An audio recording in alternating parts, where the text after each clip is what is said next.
বাইদেউ আজি আমি ক'ত গৈ আছো? ছট পূজা। আজি আমি ছট পূজা গৈ আছো আমাৰ ডায়ুনৰ ছট পূজা চাবলৈ। এয়া পাপা ড্ৰাইভ কৰি আছে।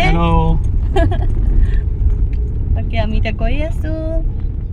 বহুত দিনৰ আগতেই আমি যেতিয়া সৰু হৈ আছিলোঁ তেতিয়াই চোৱা আমাৰ ডায়ুনৰ ছট পূজা, আৰু এতিয়া বিয়া হয় এইবাৰ প্ৰথম আমি ছট পূজা চাম, আমাৰ ডায়ুনৰ ছট পূজা। সেয়াই আপোনালোকক দেখাইছোঁ। এয়া দেখিছে ইমান ধুনীয়াকৈ বহুত মানুহে আহিছে ইয়াত ধুনীয়াকৈ নিয়ম নীতিবোৰ পালন কৰিবলৈ।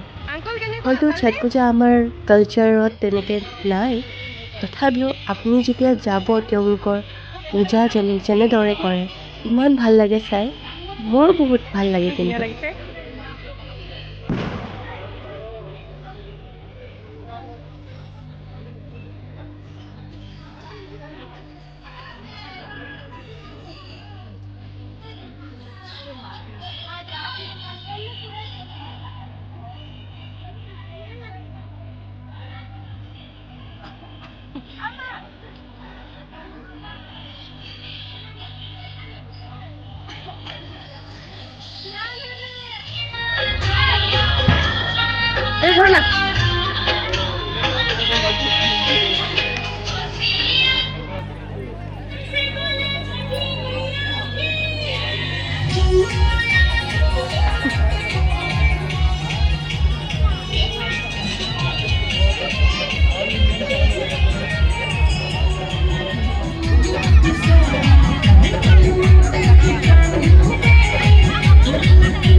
নুমুৱাই ল আকৌ।